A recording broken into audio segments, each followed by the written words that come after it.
दोस्तों, ये कहानी पूरी तरह से काल्पनिक है और केवल मनोरंजन के लिए बनाया गया है।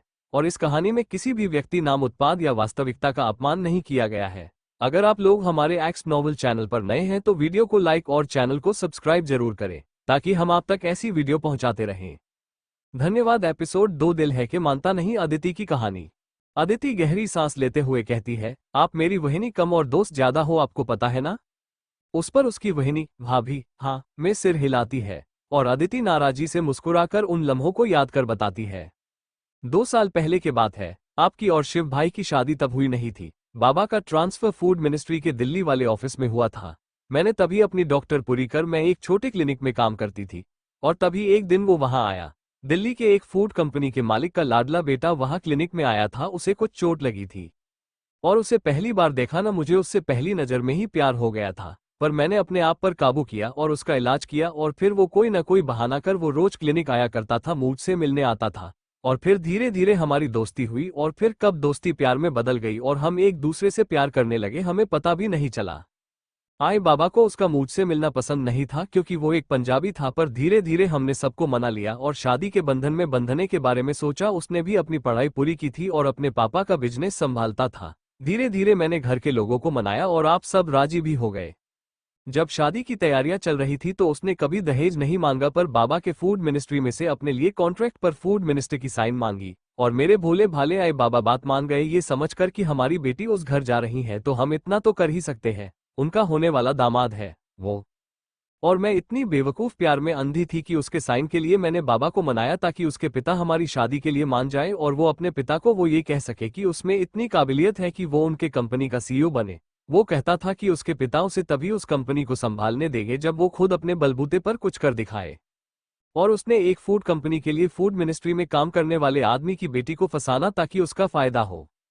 पर वही नहीं, आपको पता है, मैंने इतने सारे उसके प्रोजेक्ट बाबा के हाथों मुमकिन करवा लिए कि उसने खुद का अपना बिजनेस खड़ा कर दिया। अपने पिता से अलग होकर उसने अपनी खुद की कंपनी इतनी छोटी उम्र में खड़ी कर दी। और इतनी छोटी 25 साल की उम्र में ये करना, तो मेरे आए बाबा भी उसे एक और काबिल तारीफ समझते ना, तो वो शादी के लिए मान गए।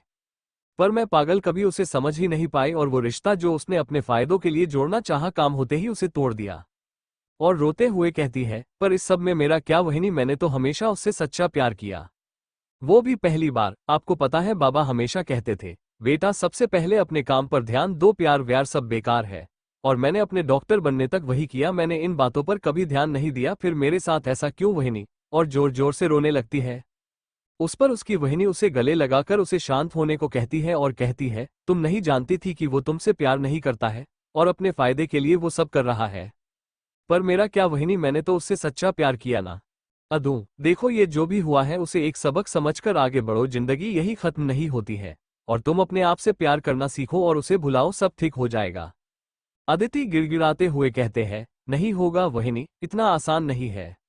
जानती हूँ नहीं होगा, क्योंकि सबको मनाना, दूसरों के खिलाफ जाना, वो यादें और अपने पहले प्यार के साथ जिंदगी गुजारना हम सभी का सपना होता है।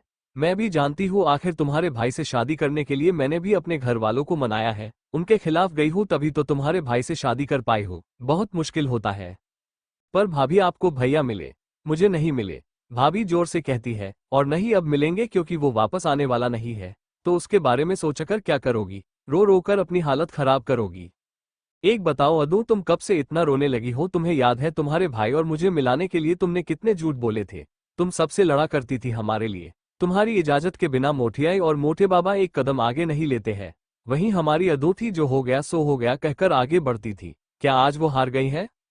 अदिति अपना सिर उठाकर अपनी वहिनी ओर देखकर कहती है, शायद आप सही हो वहिनी, पर फिर भी वो बातें तो याद आ ही जाएंगी ना। तुमने ठीक कहा अदू, पर उस बात से जितना घिरी रहोगी उतनी तकलीफ तुम्हें होगी। अपने आप को काम करते रखो, आगे बढ़ो और उसके बारे में सोचना बंद करो, सब ठीक हो जाएगा। अपने आंसू पोंछते हुए अदिति कहती है, ठीक है वहिनी, मैं कोशिश करूंगी। भाभी मुस्कुराकर कहती है, ये हुई ना बात, तो अब चले, सब लोग इंतजार कर रहे होंगे, किसी ने भी खाना नहीं खाया है। सब अगर तुम्हें हमेशा के जैसे देखेंगे तो वो सब भी वैसे ही रहेंगे जैसे थे। और वहिनी मुस्कुराकर गले लगाकर वहां से जाती है। और अदिति की हंसी उदास हो जाती है और सोचती है, वहिनी सच कह रही है, मैं इस घर की बड़ी बेटी हूँ, यहाँ हमेशा फैसले मुझे पूछकर ही होते हैं, और अगर मैं टूट गई तो बाकियों का क्या होगा, वेदिका और विभू का क्या होगा। पर फिर उसकी भाभी उसे आवाज लगाती है, अदू। आवाज आने पर आंसू पोंछकर वो मुस्कुराते हुए आय वहिनी उनके पीछे जाती है। जिंदगी ऐसी ही होती, कभी हंसती है तो कभी रुलाती है, पर आगे बढ़ना यही जिंदगी का उसूल होता है। आगे क्या होगा जानने के लिए देखे दिल है कि मानता नहीं, सिर्फ और सिर्फ हमारे YouTube चैनल पर।